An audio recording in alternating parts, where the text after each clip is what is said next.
Jane Galena here, also known as Airplane Jane, and in today's video I'm going to talk to you about the second wave of COVID in Canada. But before we get into that, please make sure to hit that like button, subscribe, and turn on those notifications so you know when I upload awesome videos like this one. So I've got my comfy flannel shirt on, I am in my house clothes, and we are pretty much in almost like a second quarantine up here in Montreal. When we look back at the numbers, you should see the chart right up here, that we really have come back to the levels back in April.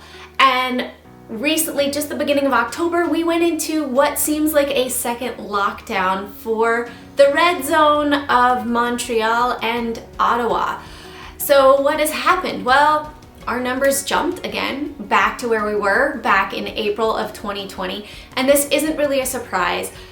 All of the kids are going back to school, all the germs are changing hands, they started testing more people, and then what happened to the numbers? Well, those people that weren't getting tested over the summer, that might have been the silent carriers, are now showing up as positive. So rather than trying to overwhelm the healthcare system, they learned from the Spanish flu that it's best to try to pull people and create that social distancing so that they are not interacting. But they still have everybody going to work. They still have public transit open.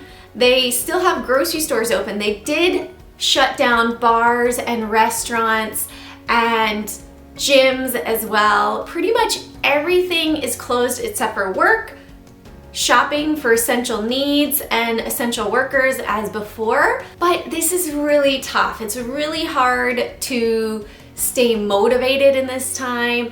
You know, it's kind of scary. There's a lot of people that deal with anxiety, especially with COVID, but you have to look at the numbers, right? Right now, there have been less deaths so far in the second wave, thank God.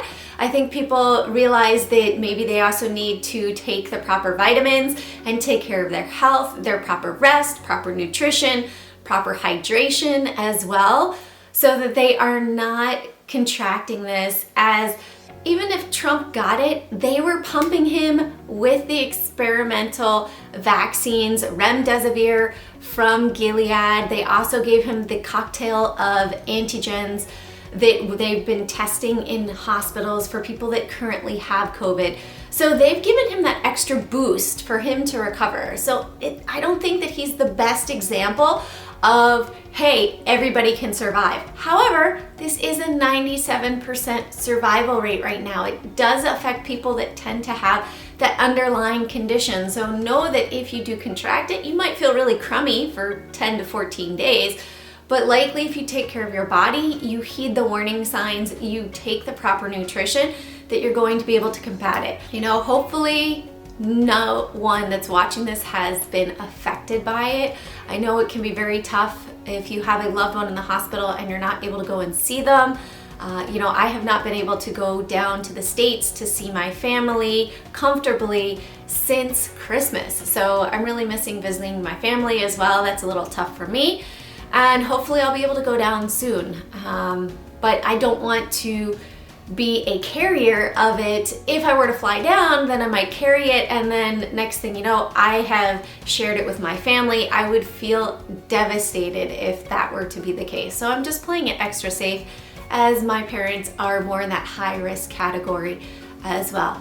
So I am also putting together another video all about how to help yourself stay motivated during this time of COVID. So check that one out. And if you all ever have any comments or questions, please feel free to put them down below in the comment section, or you can email me at jane@cjanetrade.com. As always, carpe profit, seize those profits one trade at a time, and stay positive, right? This world is so much better when we share positivity.